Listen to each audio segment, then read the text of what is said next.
निम्नलिखित में से कौन सा युग्म सही उदाहरण है जो संयोजकता की संख्या 2 दर्शाता है? अब होता है संयोजकता, वैलेंसी और वैलेंस सेल दोनों में डिफरेंस है ना। संयोजकता किसका है? Phosphate, nitrate, sulphate, sulphide, sodium और फास्फेट, अमोनिया। अमोनिया का तो नहीं लग रहा, सोडियम का भी नहीं लग रहा, सल्फेट संख्या 2 दर्शाता है मतलब सोडियम का नहीं, सोडियम सल्फेट, सोडियम और सल्फेट फास्फेट है नहीं, सल्फेट सल्फाइड होगा। हम्म ये अच्छा क्वेश्चन है, इसको सेव कर ले, इसको एनालिसिस करना है। धावन सोडा एवं खाद सोडा से निम्नलिखित में से किस प्रक्रिया द्वारा प्राप्त किया जाता है? गर्म करके, खाद सोडा को गर्म करके फिर पानी से क्रिस्टल कर करके ना, खाद सोडा को चूने में ना, खाद सोडा को धूप में ना, खाद सोडा में हाइड्रोक्लोरिक एसिड मिलाकर। गलत हो गया रे, क्वेश्चन तो ये अच्छा है भाई, इसको भी सेव कर ले है ना। बोल रहा है खाद सोडा को गर्म करके फिर पानी से क्रिस्टलीकरण करके। ठीक है, आ गया। रदरफोर्ड का कौन सा प्रयोग परमाणु नाभिक की खोज, वही अल्फा कण प्रकीर्णन वाला, अल्फा कण से इजी क्वेश्चन। महिलाओं में फेलोपियन ट्यूब के अवरुद्ध होने पर क्या रोका जा सकता है? निषेचन निषेचन, सही बात। अंडा उत्पादन, फेलोपियन ट्यूब, अंडा उत्पादन तो होगा, फेलोपियन ट्यूब को अगर मानसिक धर्म चक्र, भी होगा ये भी होगा वो बच्चे का जन्म, ये तो होगा नहीं, या तो 2 या तो 3 ना, निषेचन को ही रोका, निषेचन वही होता है, सही बात। 59%, ठीक है। किसी वस्तु की स्थितिज ऊर्जा किस पर निर्भर करती है? उसकी स्थिति पर, इसकी स्थिति या अवस्था, यही है उत्तर। प्लाज्मा झिल्ली के अतिरिक्त निम्नलिखित में से कौन सा बाहरी आवरण पादप कोशिकाओं में मौजूद होता है? प्लांट में क्या मौजूद होगा? झिल्ली तो होता ही होता है, बाहरी आवरण कोशिका, सेल वॉल, ये क्वेश्चन।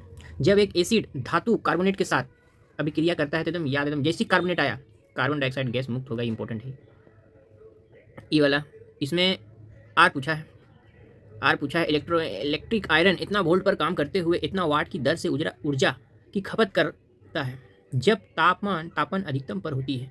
आयरन में इस्तेमाल होने वाला कोयल का प्रतिरोध, आर पूछा है। पावर दे दिया है, रेजिस्टेंस दे दिया है, पूछा है। इसको बनाना होगा भाई, एक मिनट पेन ला। तो इसमें प्रतिरोध आर का मान क्या है? तो आर बराबर तुम्हारा पावर बराबर होगा V इंटू आई, ठीक है, पावर बराबर V इंटू आई, ठीक है। तो पावर दिया हुआ है 840, हमको आई अगर निकालेंगे तो फिर आर निकल जाएगा, V यानी वोल्ट से भाग कर दिए, ठीक है, कट गया 2111, आई बराबर 21/11 आ गया। अब इसे, अब द्रव्यमान का पिंड 10 मीटर प्रति सेकंड के वेग से गति कर रहा है, 4 न्यूटन का बल 5 सेकंड के लिए लगाया गया, अंतिम वेग क्या है? अंतिम वेग क्या है? तो बस इसमें सिंपल सा फॉर्मूला लगा देना है अपना। कौन सा फॉर्मूला लगेगा? तो तुम्हारा ये फॉर्मूला लगेगा, देख लो, फॉर्मूला लगेगा F बराबर m v minus u by t. v minus u by t जो है ए हो गया एक्सेलरेशन, m हो गया मास, f हो गया फोर्स। बस इसी पे लगा के आराम से निकाल लो, कोई दिक्कत नहीं, ठीक है। तो उस तरह से अगर निकालेंगे तो हो जाएगा मेरा फोर्स बराबर, फोर्स दे दिया 4 न्यूटन, ठीक है, मास दे दिया कितना 2 kg, सही है, हाँ, और वेग से गति कर रहा है। तो इनिशियल वेलोसिटी दे दिया है, अंतिम वेग नहीं पता है, v माइनस यू कितना है 10, टाइम कितना है 5, तो ई गया एक बार में, गया 2 बार में, तो ये गया 10 और ई गया इधर प्लस, तो 20 मीटर प्रति सेकंड सवाल का उत्तर हुआ। बस न्यूटन के गति के दूसरे नियम से मैंने इसको बनाया, F बराबर m bracket v minus u by T, जहाँ पे v minus u by t जो है वो a है। विकासशील मानव भ्रूण द्वारा उत्पन्न अवशिष्ट को निम्नलिखित में से किस अंग की सहायता से, ये तो प्लेसेंटा था ना, इसका इंग्लिश में क्या होगा इसका? प्लेसेंटा कहीं है, यही तो है। चलो अभी क्वेश्चन में आ जाओ। वह प्रक्रिया क्या कहलाती है जिसमें श्वेत प्रकाश विभिन्न, ये तो यार डिस्पर्जन, वन विक्षेपण, स्कैटरिंग तो अलग चीज़ हो गया, डिस्पर्जन होगा।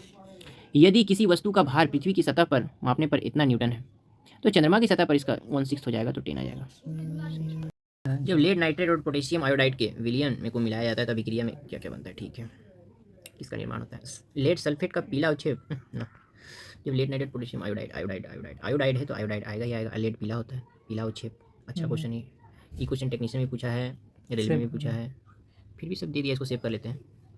कथन वाला बोल रहा है पौधों में लैंगिक प्रजनन द्वारा उत्पन्न भिन्नता के महत्व संबंध में दिए गए कथन को पढ़ें और सबसे उपयुक्त विकल्प का चयन कीजिए। प्रजनन प्राणियों की आबादी की स्थिरता से जुड़ा है, स्थिरता से जुड़ा हुआ है, आबादी स्थिर है, प्रजनन हो रहा था, आबादी स्थिर। इस प्रकार भिन्नता समय के साथ प्रजातियों के अस्तित्व के लिए उपयोगी नहीं है। समझ में नहीं आ रहा है क्वेश्चन को, देखना हार्ड क्वेश्चन हो। दोनों गलत है, तो दोनों गलत लग रहा है, स्थिरता से जुड़ा है, स्थिरता से कहाँ है यार? पहला तो गलत है, कथन एक सही है गलत, 2 नंबर में कथन दोनों सही गलत, कथन एक और दोनों गलत है, अगर प्रजनन को हम कम करेंगे ये सही हो सकता है, दोनों गलत है, देखना। और अच्छा है ये क्वेश्चन, इसको सेव कर ले थोड़ा। निम्नलिखित में से कौन सा कथन वायुमंडलीय अपवर्तन के लिए जिम्मेदार है? वायुमंडल में प्रकाश का प्रकीर्णन, हवा में अणु का अवशेष, हवा में घनत्व में परिवर्तन के कारण प्रकाश का झुकना, इंपॉर्टेंट। वायुमंडल द्वारा प्रकाश का परावर्तन, परावर्तन थोड़ा होता है, अपवर्तन होता है। घनत्व परिवर्तन के कारण प्रकाश झुकना, ये सही लग रहा है, सही। एक परिस्थितिक तंत्र में एक पोषण स्तर से दूसरे पोषण स्तर पर 10% का जाता है। निम्नलिखित में से कौन सा थॉमस के परमाणु प्रतिरूप का सबसे अच्छा वर्णन करता है? एक परमाणु में एक धनात्मक आवेश, नाभिक और बाहर इलेक्ट्रॉन होते हैं, ये बात तो सही है। एक परमाणु धनात्मक आवेश का एक गोला है। थॉमसन के परमाणु के बारे में बताना है, ठीक है। इलेक्ट्रॉन निश्चित कक्षाओं में नाभिक के चारों ओर घूमता है, थॉमसन, ठीक है। एक परमाणु ज़्यादातर खाली जगह है जिनमें एक घनाकार नाभिक ना, तरबूज वाला बात होगा ये, थॉमसन मॉडल तरबूज से रिलेटेड है। एक ध्वनि तरंग इतना 4000 हर्ट्ज और तरंग दैर्घ्य इतना है, इतना किलोमीटर दूरी तय करने में कितना समय लगेगा? तो समय लगेगा तो सबसे पहले तो 1800 मीटर हम कर लिए, ठीक है। अब हम इसका स्पीड देख लिए, दोनों को मल्टीप्लाई कर दिए, यानी 4000 इंटू का 15, 15 चौक 60, ठीक है, चौक 60 3 जीरो, ये हो गया सेंटीमीटर में। हमको मीटर में बदलना है, 2 जीरो उड़ा दिए, सेकंड उड़ा दिए, 2 ठो से 2 जीरो 3 उत्तर आ गया, 3 सेकंड 17% बच्चा उत्तर दिया। हार्ड क्वेश्चन हो गया, लेकिन हार्ड है नहीं, इजी क्वेश्चन है। अधिकांश कार्बनिक यौगिक में आमतौर पर किस प्रकार का बंधन मौजूद होता है? अधिकांश हाइड्रोजन ना, सहसंयोजक बंधन, कोवलेंट बॉन्ड, ये सही लग रहा है, कोवलेंट बॉन्ड। काई की single bond, double bond, triple bond तीनों होता है। यूकेरियोटिक कोशिकाओं में चिकनी और स्मूथ वाला ना लिपिड सेशन, लिपिड। एक कोशिका विभाजित होकर 2 संतनित कोशिकाओं बनती है जिनमें प्रत्येक के जनन कोशिका के समान गुणसूत्र होते हैं। अच्छा, इस प्रकार कोशिका विभाजन को कहा जाता है?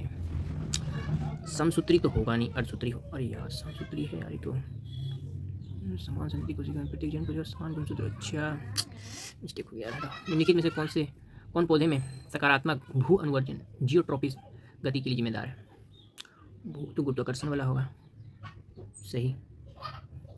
अयस्क से गैंग को हटाने की प्रक्रिया रासायनिक भौतिक अंतर के आधार पर काम करती है। अयस्कों का डैश कहलाता है? तो वजन करना, चमकाना, रंग करना, संवर्धन करना, इंग्लिश में इसको करना पड़ेगा यार। पॉलिशिंग, कलर, इंक्रीमेंट, इंक्रीमेंट मतलब निकालना, अयस्क से शुद्ध धातु।